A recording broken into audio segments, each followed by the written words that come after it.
Let's turn our attention now to the G8 summit in Italy. It's growing debt a burden for those G8 countries, shrinking their global clout. For that answer, let's go to our own Francine Lacroix in Italy. Francine, what's the latest?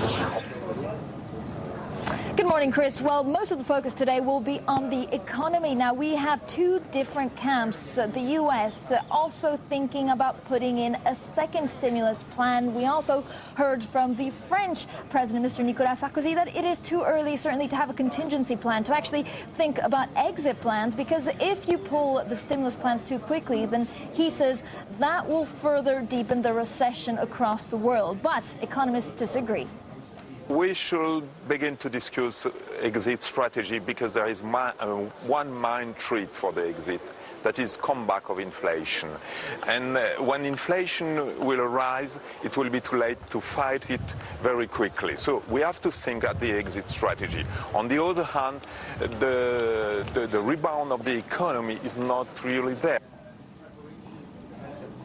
So one of the big questions, of course, is about these exit plans. But I'm now joined by my colleague, Ryan Chilcote, who has been with the president for the last couple of days. Now, what is President Obama trying to achieve here? Well, I think what he's trying to achieve are really four things. Two on the economic front.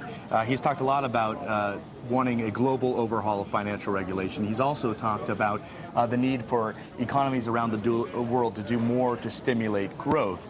Finally, I think he's looking to get some progress on climate change and countries cutting their emissions. And also, he would like to see some tough language on Iran. The big question here is, of course, what can he actually achieve in these 3 days at the G8? And I think the answer is it's going to be tough. First off, on stimulus, back at the G20 in London, countries there agreed to disagree on that issue until the fall. So we're about halfway between the G20 that took place in London and the G8 that's going to take place in the United States, or G20 that's going to take place in Pittsburgh in the fall. And other countries may not be ready to discuss that issue. In terms of climate change, one of the big bilateral meetings that the president was supposed to have was with the president of China. Well, he has left because of the problems back home. So China was a big part of, really an essential player in that conversation about achieving big cuts in emissions. Really very difficult, even again on Iran, it's going to be for the president to try and find some accord. So this should be a very interesting summit.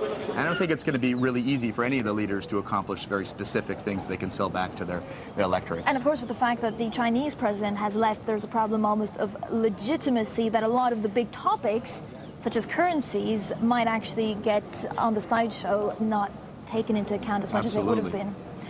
All right, well, we'll be here throughout the day, so we'll bring you updates, and we are seeing a lot of the leaders arrive, and we're expecting Mr. Obama to speak with the Italian president very shortly. Back to you, New York. Francine Lacroix and Ryan Chilcote at that G8 conference. They'll be tracking, as Francine said, all morning the action that happens there. You can watch it here on Bloomberg Television.